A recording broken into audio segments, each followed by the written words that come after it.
美国职篮 NBA 洛杉矶湖人本季例行赛还剩17场比赛，但距离西区第8名还差 6.5 场胜差，湖人这次要挺进季后赛的机会恐已日渐渺茫。对当家球星詹姆斯而言，上场时间显然也将限缩。Yahoo Sports 记者海恩斯 Chris Haynes 今天报道，湖人球团高层和詹姆斯 LeBron James 阵营人员都同意，这位 NBA 天王球星应限缩本球季剩余比赛时间。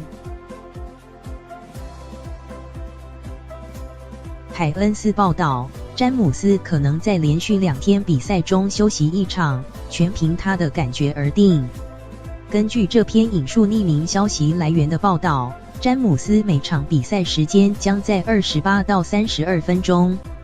现年34岁的詹姆斯目前征战 NBA 生涯第16个球季，平均每场出赛时间为 35.6 分钟。